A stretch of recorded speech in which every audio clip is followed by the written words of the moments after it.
Inihahanda na ng Department of Health ang mga bagong patakaran sa MAI, FIP o Medical Assistance to Indigent and Financially Incapacitated Patients. Ang detalye sa report ni Floyd Brenz. Inilabas ng Department of Health ang bagong MAI-FIP guidelines bago matapos ang Pebrero, alinsunod sa direktiba ni Pangulong Ferdinand R. Marcos Jr.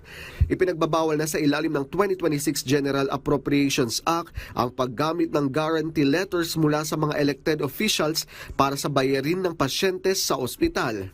Palalawakin ng bagong guidelines ang saklaw ng benepisyaryo para isama ang ambulatory care, surgical clinics, eye at dental services, dialysis clinics at FDA-approved na gamot. Isa sa mga mahalagang pagbabago ang 100% coverage na professional fees ng mga doktor batay sa patakaran ng DOH.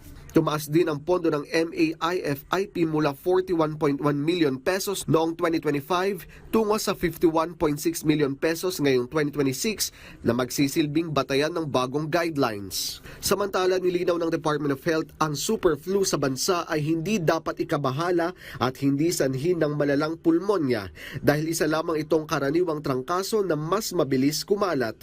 Pareho lamang ang mga sintomas nito sa ordinaryong flu at karaniwang lumalabas tuwing malamig o nagpapalit ang panahon.